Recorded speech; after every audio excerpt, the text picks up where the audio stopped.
Today's story is about a mother who in 2016 did something so unimaginable that when people hear about it, even to today, they cannot understand or even comprehend how she could have did what she did. But before we get into that, I want to thank you for stopping by my channel. And if you enjoy true crime content, then please subscribe and stick around for more stories just like this one. But without further ado, let's get right into the story. Christy Sheats was born on May 2nd, 1972 in Decatur, Alabama. She had a good upbringing with no known abuse or mistreatment, and she had a pretty normal childhood as well. She was a very sociable child, she was really good in school, and she stayed out of trouble with the police and any other authority figures. And all around, she was just a really good kid. When Christy was in high school, she met a young man named Jason Sheats, and the two quickly fell in love with each other. They dated all throughout Christy's high school career, and shortly after she graduated, they got married.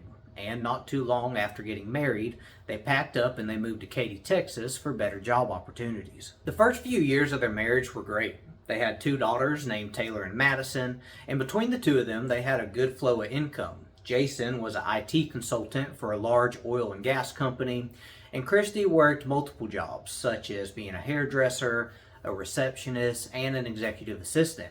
And overall, life was just amazing for them. In the late 2000s, the honeymoon phase started falling off, and the couple began having some pretty major marital issues, with one of those issues being on how to raise their two daughters. Christy, she was extremely strict, and she wanted to know what the girls were doing at all times. And Jason, he was the complete opposite. He was laid back, he was the fun one, and he just wanted the girls to be kids.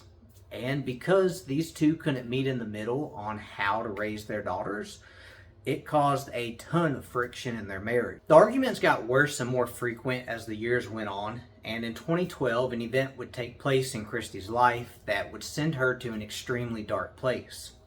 Christy was extremely close to her grandfather and her mother, and they were her biggest supporters. But sadly, in 2012, her grandfather passed away, and then just 2 months after his passing, she lost her mother.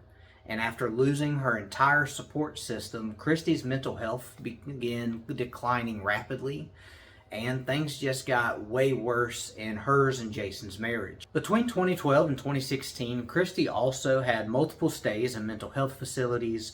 She began drinking heavily, and her and Jason began breaking up and getting back together over and over and over again. And their whole situation and marriage just started becoming extremely toxic, and it would stay in this continuous cycle until June of 2016. At the start of 2016, Christy and Jason were broken up again, but in June of that year, they both decided that, you know what, they wanted to get back together and give married life one more shot, even though they were in this continuous cycle where it just wasn't working. On June 24th of that year, which was also Jason's 45th birthday, Christy and her now 22-year-old daughter Taylor were arguing about Taylor's fiance Juan. And the argument ended up coming to an end with Christy telling Taylor that she was grounded and that she was not allowed to see Juan anymore, even though the two were due to be married in just a couple of days. Jason overheard this argument, and he had finally had enough. And he went over to Christy and he told her that, one, it's highly inappropriate for her to try to ground their 22-year-old daughter, who is also about to get married, and that two, he was done. He told her that he was done with her and that he wanted a divorce and that he was serious this time. And he also told her that this would be the last birthday that she would ever ruin. Later that afternoon, Christy called for a family meeting, and Jason assumed that she was just going to go ahead and tell the girls that he wanted a divorce.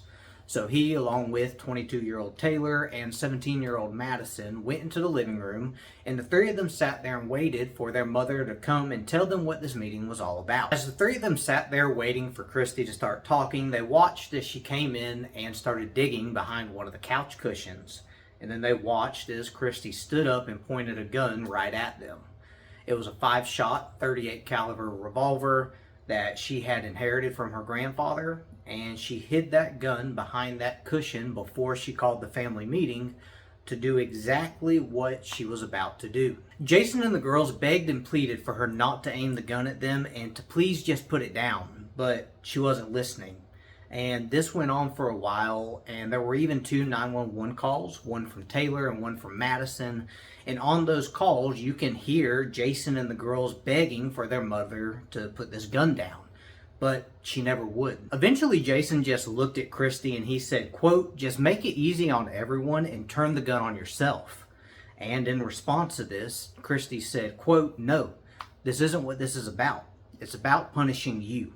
And shortly after telling this to Jason, she began shooting at her family. As soon as Christy started shooting, Jason and the girls stood up and took off for the front door, trying to get out of the house.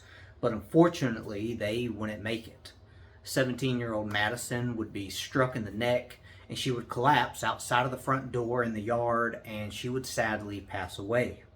22-year-old Taylor was shot in the head, and she too collapsed outside, but she still was hanging on for life. Christy saw that Taylor was still alive, and she attempted to shoot her again, but her gun was empty.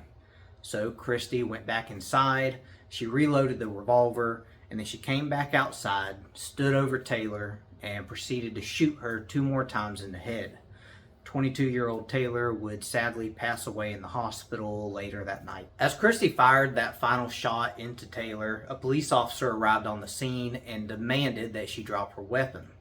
Christy refused, and she began walking towards the officer, and she was shot and killed on the same lawn that she had just murdered her 2 children on. During this entire tragedy, Christy had every opportunity to shoot her husband Jason, but she didn't.